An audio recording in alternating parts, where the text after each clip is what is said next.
Last night, I dreamed about Mercury.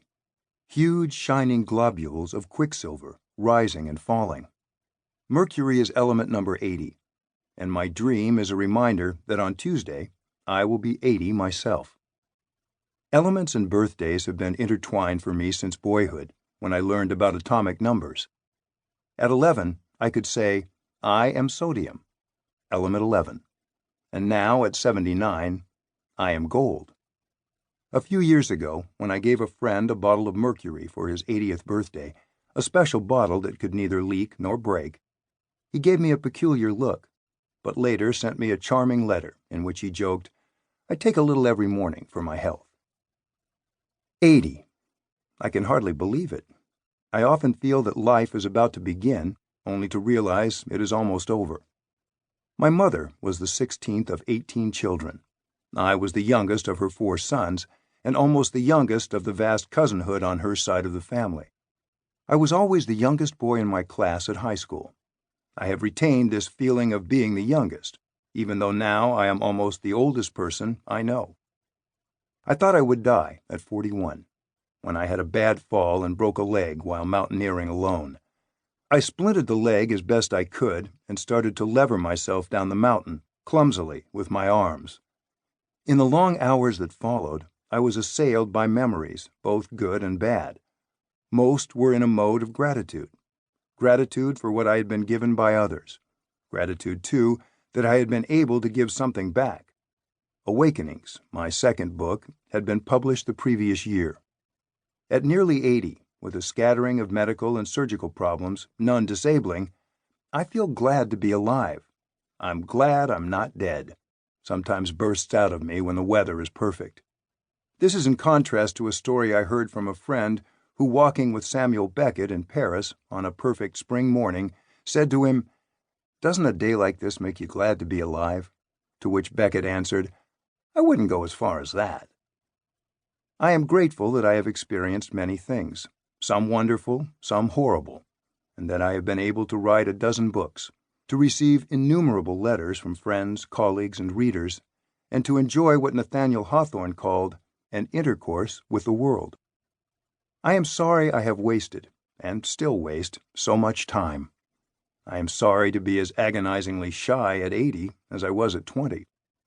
I am sorry that I speak no languages but my mother tongue, and that I have not traveled or experienced other cultures as widely as I should have done. I feel I should be trying to complete my life, whatever completing a life means. Some of my patients in their 90s or 100s say nunc dimittis. I have had a full life, and now I am ready to go. For some of them, this means going to heaven.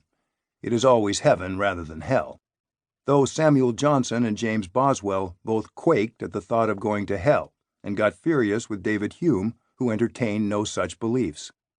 I have no belief in, or desire for, any post-mortem existence, other than in the memories of friends and the hope that some of my books may still speak to people after my death.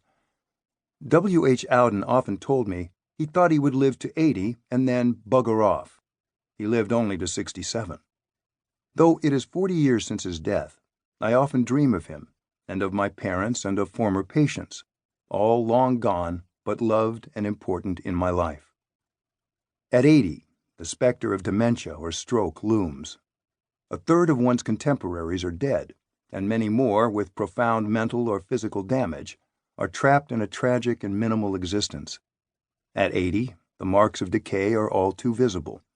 One's reactions are a little slower. Names more frequently elude one, and one's energies must be husbanded. But even so, one may often feel full of energy and life, and not at all old.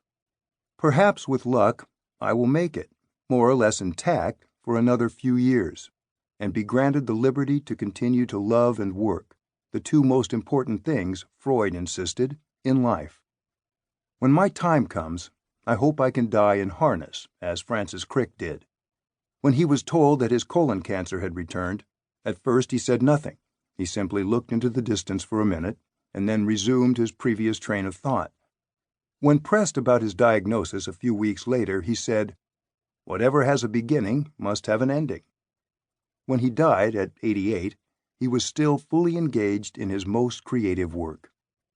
My father, who lived to 94, often said that the 80s had been one of the most enjoyable decades of his life. He felt, as I begin to feel, not a shrinking but an enlargement of mental life and perspective. One has had a long experience of life, not only one's own life, but others too. One has seen triumphs and tragedies, booms and busts, revolutions and wars, great achievements and deep ambiguities. One has seen grand theories rise, only to be toppled by stubborn facts. One is more conscious of transience and, perhaps, of beauty. At 80, one can take a long view and have a vivid, lived sense of history not possible at an earlier age. I can imagine, feel in my bones, what a century is like, which I could not do when I was 40 or 60. I do not think of old age as an ever grimmer time that one must somehow endure and make the best of, but as a time of leisure and freedom, freed from the factitious urgencies of earlier days, free to explore whatever I wish, and to bind the thoughts and feelings of a lifetime together. I am looking forward to being 80.